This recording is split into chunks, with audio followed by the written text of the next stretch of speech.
ஸ்ருதி மேனோன். இது வந்து 43வது இந்தியா சுற்றுலா மற்றும் தொழில் பொருட்காட்சி 2017. இது வந்து 43 வருஷமாக வந்து கண்டினியூஸாக வந்து சென்னையில் நடத்திட்டு வராங்க. இந்த வருஷம் வந்து ஏன் லேட் ஆச்சு அப்படின்னா, பொங்கல் டைமில் ஆரம்பிக்க வேண்டியது.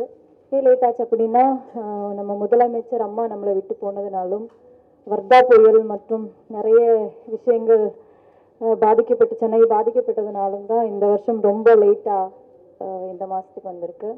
ஸோ இதோட ஸ்பெஷாலிட்டி என்னென்னா, 48 டிபார்ட்மெண்ட்ஸ் வந்துட்டு இங்கே நம்மளுக்காக ஒர்க் பண்ணுறாங்க.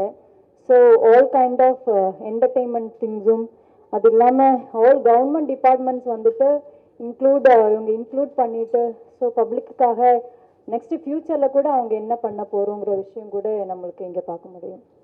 ஸோ எல்லாரும் வந்து ரொம்ப ஸ்டூடெண்ட்ஸ் வந்து மினிமம் 5 lakh ஸ்டூடெண்ட்ஸ் வந்து இந்த எவ்ரி வருஷம் இது விசிட் பண்ண வராங்க. இந்த தடவை நம்ம வந்து மினிமம் 70 days வந்து பிளான் பண்ணிகிட்ருக்கோம், ஏப்ரல் டில் எண்ட் வரைக்கும்.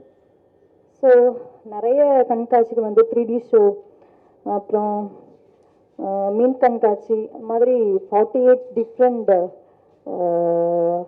இங்கே நம்ம வந்து 48 டிஃப்ரெண்ட் ஷோஸ் வந்து ப்ரெசென்ட் பண்ணுறோம். ஸோ மேக்ஸிமம் இது எல்லாருக்கும் வந்து ரொம்ப என்டர்டெய்னிங்கான விஷயமா இருக்கும். ஸோ எங்களை மாதிரி நம்ம எல்லோரும் மீடியாவில் இருக்கிற பீப்புள்னால நம்ம தான் வந்து இது வந்து வெளியே இருக்கிற பீப்புள்ஸுக்கு வந்துட்டு ரீச் பண்ணணும். ஸோ அதனால தான் எனக்கு ஒரு சின்ன பார்ட் இங்கே கிடைச்சதுனால ஸோ என்னால் இங்கே வர முடிஞ்சது. So thank you so much, we all support for this. And இந்த வருஷம் தமிழ்நாட்டில் வந்து இது வந்து ஒரு மிகப்பெரிய விஷயமா மாறணும்னு ஐ விஷ். தேங்க்யூ.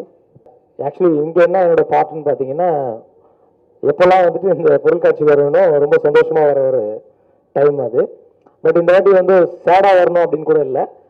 பாயிண்ட்ஸ்லாம் அவங்க சொன்னாங்க இல்லையா, அதுதான் ஆக்சுவலி மெயின் ப்ராப்ளம். வர்தா புயல், ஜல்லிக்கட்டு போராட்டம், அது இல்லாமல் மாண்புமிகு புரட்சித் தலைவர் அம்மா நடந்த அவங்க இறந்த விஷயம். ஸோ இதெல்லாம் நடந்ததுனால கொஞ்சம் தாமதமாக நடந்துருச்சு. ஏன்னா இந்த நம்மளோட ஊர்லேயே வந்து பார்த்தீங்கன்னா சினிமா பார்ப்போம், அதுக்கப்புறம் வந்து பார்த்தீங்கன்னா மிஞ்சி போனால் எம்ஜிஎம் போவோம், இந்த மாதிரி கிஷ்கிந்தா போவோம், இங்கெல்லாம் போவோம். அதெல்லாம் தாண்டி ஒரு எளிய மக்கள் கூட வர இடம்னு பார்த்தீங்கன்னா அது பொருட்காட்சி மட்டும்தான். உங்களுக்கே தெரியும். ஏன்னா என்ட்ரன்ஸும் கம்மி, இன்னைக்கு வரைக்கும் என்ட்ரன்ஸே கம்மியாக இருக்க இடம்னா அது பொருட்காட்சி மட்டும்தான். தேட்டர் கூட மாறிட்டாங்கன்னு வைங்க.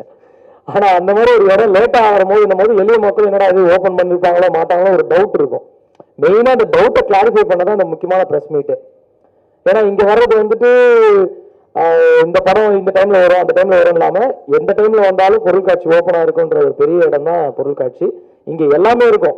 மெயினாக அந்த பொருட்காட்சி சின்ன வயசுல நான் வந்தது காரணம் இந்த அப்பளம் சாப்பிட்றதுக்காக வருவேன், பெரிய அப்பளம்.